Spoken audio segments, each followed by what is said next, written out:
சிவராத்திரி விழாவை முன்னிட்டு கன்னியாகுமரி மாவட்டத்தில் நடந்த சிவாலய ஓட்டத்தில் பல்லாயிரக்கணக்கான பக்தர்கள் கலந்து கொண்டனர்.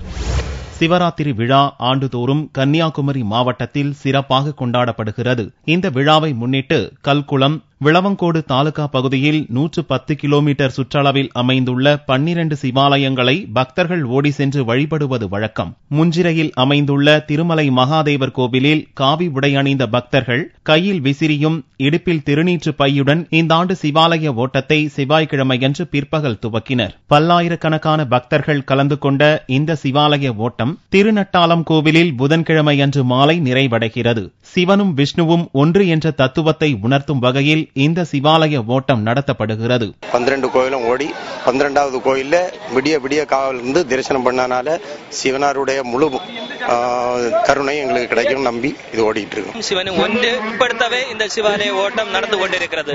நட்டாலத்திலே முடிக்கும் போது அங்கே 2 கோயில்கள் உள்ளது.